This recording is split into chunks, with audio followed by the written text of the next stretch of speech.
couple of examples of triangles. And the first thing we want to look at is if we have this thing here and our right triangle's over here. Oh, and this is our angle theta over here. And we have a side that is 16. What side is that? That's the opposite. And this one is the adjacent. All right, if we have the opposite and we have the adjacent, what function do we have? Oh, hell, another hour of agony. Which one of those do we have? We have the tangent. Okay, so let's look at this, and we're going to say that the tangent of this angle, tangent of theta, is equal to 16 over 63. Everybody see that? Okay. What is 16 over 63 as a decimal? 25396. So if I asked you what the tangent of this angle is, you'd say it's 0.25396. It's that simple, right? But let's say that we now want to find what angle we have. How could we do that? We'd take our handy-dandy TI-30X2S, we hit clear, we hit second function tangent.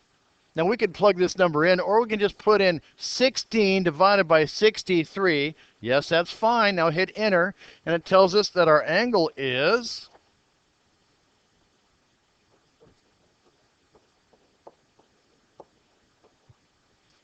14¼ degrees. Nice and simple, right? Now we have that in our calculator, and we have the nice whole long number. So now if we wanted to know some other function, let's say that we wanted to know the hypotenuse for some reason, we could find that by using, say, the cosine. We now have the angle, right? So we could now put in cosine, second function answer, enter, and it's going to tell us the cosine of that angle. What's the cosine of that angle?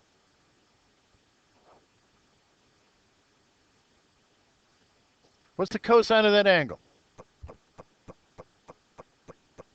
Okay, so let's do that again. We'll back up. We're going to say we want to find what angle it is first. So we're going to say second function tangent. And then we're going to plug in 16 divided by 63 and hit enter, and it tells us 14.25.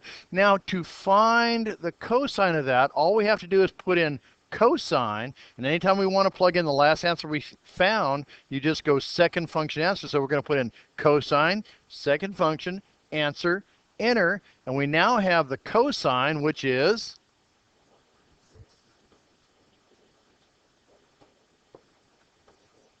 96923, is that right? Okay, so, uh-oh.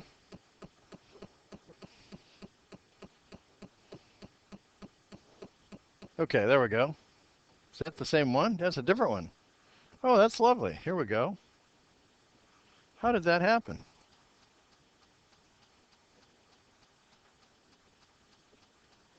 Okay, I know I don't want that.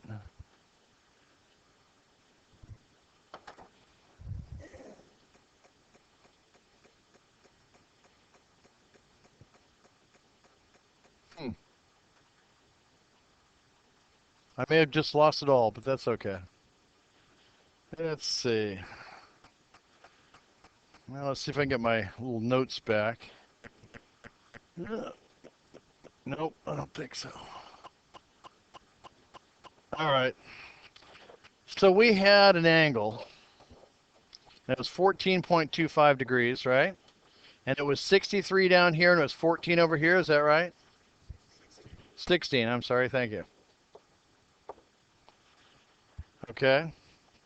So we found that our cosine was 0.96 what? 92. Close enough.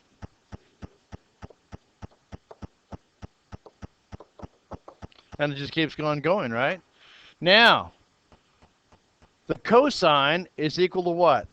Oh, hell, another hour, right? So with this fraction, that's equal to A the side adjacent over the hypotenuse, right? So we have 0.9692 is equal to 63 over h. There's that thing again. We want to reverse the location of these two things, which we know is mathematically okay, right?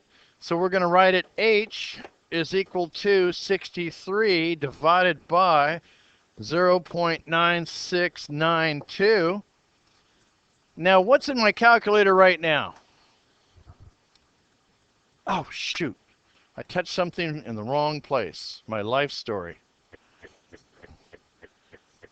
Uh-oh, there I go telling you too much again. It's gone. I can't believe it. Okay, so anyway, which one of those numbers do we have on our calculator right now? So we have the one we're going to divide by, right? But that doesn't bother us. We're going to plug in the thing we're going to divide it by, right? Which was 63, isn't that correct? 63, so let's just punch in 63 divided by second function answer, and now we have the hypotenuse. 65, and that's the hypotenuse of that triangle. Amazing, I tell you. Isn't that useful? Isn't that fun? Well, it's one of them anyway. Okay, let's hit pause for a second. Let's start out with a new triangle.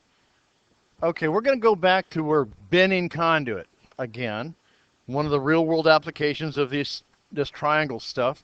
And we know that we're going over a 12-inch obstruction. And we're going to say that we know that our obstruction is 12 inches, but because some other pipes that are cutting across our path, the only angle, we took a stick, and we took a protractor, and we kind of stuck it where it kind of goes. We see that the nearest hole angle that we could go to is about 35 degrees. So we know we've got to use an angle of about 35 degrees because we've got to wiggle this pipe in here because this part is going to have to come in here and fit kind of good in it. We're going to have to cut it off here and then take off from there. And we're going to have to wiggle this piece in. And as it is, it's barely going to go in. So 35 is going to have to be the magic answer. But that's not any of our standard normal kicks that we'd normally do. 35 is just an odd number of degrees. We know that we want to go over something that's 12 inches tall, and we know we stuck a stick in there and we can see that we're going to have to go about 35 degrees. So we're going to go figure that we're bending 35 degrees. All we need to know is how far we put the marks apart, right? And then we can bend it, cut it off, and slide it in there and keep on moving just like we're professionals. Oh, that's right. We're going to be. Okay, so what are we looking for here? We're just looking for the hypotenuse, right? So if we're looking for the hypotenuse and we have the side opposite, let me see that formula again. Oh, hell. Another hour of agony. Now, of those, one of them has the thing I'm looking for, because I have all three. I have the sine, the cosine, and the tangent, because I know the angle, right? So I can use any one I like. I just want to find one that's got something I've got and something I want, right? Okay, so which one of these have something that I have? The side opposite is what I have, right? So the side opposite, and I'm looking for the hypotenuse. So the only one that has something I'm looking for and something that I have is the sine. Everybody agree with that? Okay, so we're going to use the sine. So we're just going to, no! I don't know what I'm touching either. There it is, okay. I touched the bottom and it just closes everything, I guess. Okay, so lost my mind completely. Oh, sine. So we're going to take the sine of 35. That's going to give us a fraction, right? Sine of 35. We just hit clear twice, hit sine, 35, enter. Piece of cake, right? And the sine of 35 is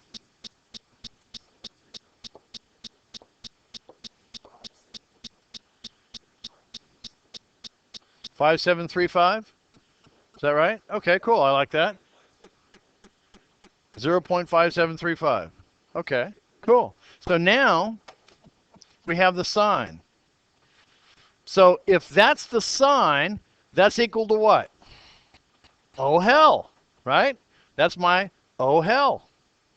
Let's get rid of this right over here. We're going to put in our oh hell. Except we know one of them. Which do we know?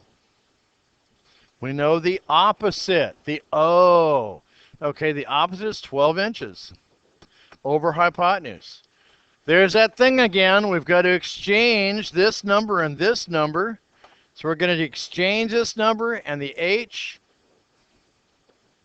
the Hiroshita slip and slide as he calls it, and we get H is equal to 12 divided by 0.5735, which just happens to be in our calculator right now. We don't want to waste any steps, so we're going to leave it there. We're just going to put in 12 divided by second function answer, enter, and we have the answer. What is it? 20.9213.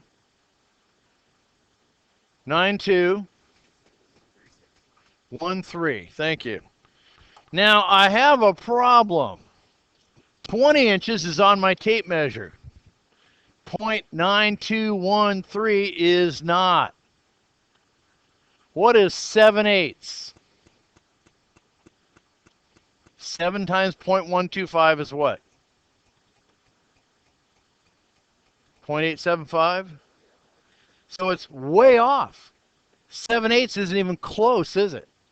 So it's more than 7/8. What's after that? 8/8. So there's a 16th in between. We need to know which one to go to, right? 15/16. Stop. We're to the nearest 16th, aren't we? Because we know we're not at. So it's probably 20 and 15/16. That are 21. One of the two. Which is closer? 15/16 is a little bit closer. And we might have a question like that.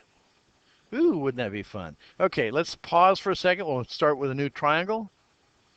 All right, we're going to get real world just for a second. And we're going to do a double triangle thing. I call this, not sequential, but now I've completely forgotten what I call this. Where you're doing two triangles that have the same angle. But we don't know the angle when we first start out. What we know is that we have a circuit, and this circuit has a coil in it, okay? And this coil has inductive reactance. We don't know what it is, but we're going to try and figure that out among other things. But we know that it's a 240 volt circuit and that it's drawing 4 amps. So that means that if we divide down, we can find our total impedance, and that's about 60 ohms, right? Now we can take a measurement with our circuit, and we can read 40 ohms of resistance in the coil, in the whole circuit, I should say. And so that means that our impedance, our total hypotenuse, is 60. And we've got a resistance, a side adjacent, of 40.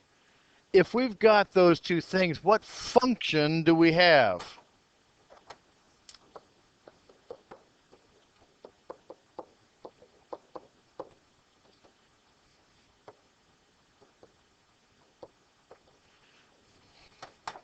It looks like a cosine to me, doesn't it to you?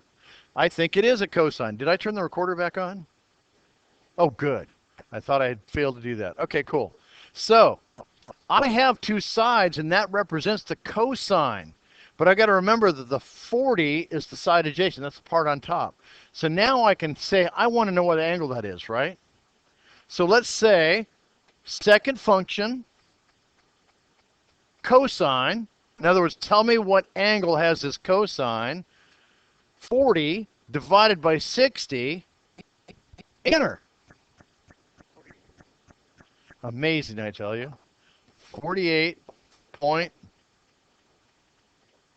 close enough. 48.19 degrees. We've got a long thing, right? And we're going to save that in our calculator because we want to use it again, okay? Because we need to find some other things. Now let's say that we multiply 4 times 240. What do we have there? Don't use your calculator, just use your mind. That's 6.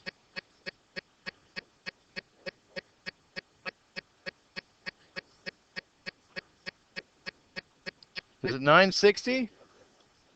960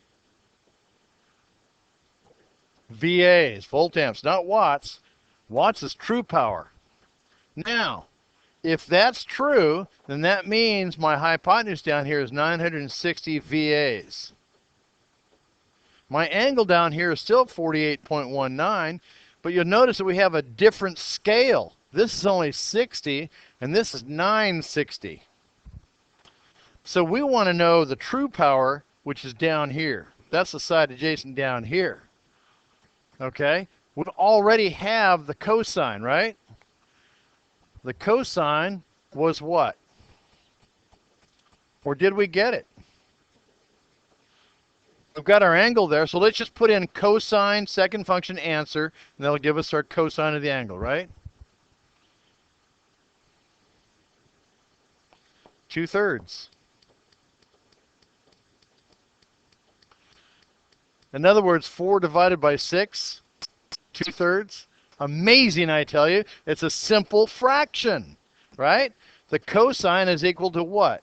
Oh, hell, another hour. You know what? We know the h, the hypotenuse. So we're going to say that's 960 down here. And this is the adjacent, right?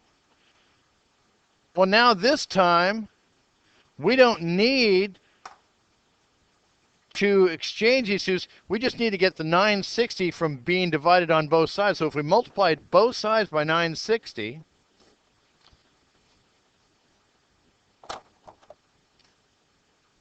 no,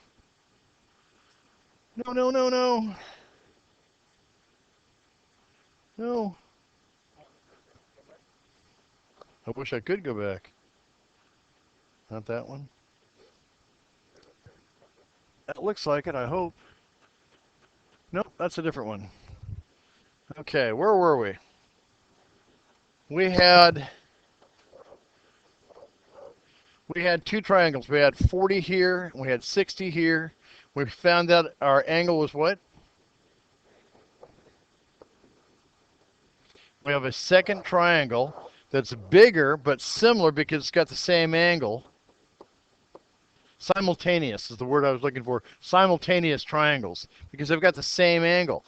But my hypotenuse in this one is 960.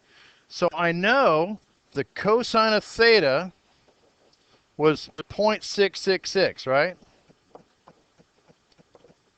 And that's equal to, oh hell, another hour of agony, A over H. And our A is unknown. That's what we're looking for. And our H is 960. So if we multiply both sides by 960, 960 will drop out on this side, and we'll be left with 960 times 0.666, which is in our calculator right now. So if we multiply we have our number in our calculator. We're just going to hit multiply. 960 equals, and we get how many? 640. And what is that? That's a real true power. That's what really our circuit is making in power. So our circuit is 2/3 efficient, 66.66% efficient, and it's turning 960 VAs into 640 watts of true power. And that is the end of that.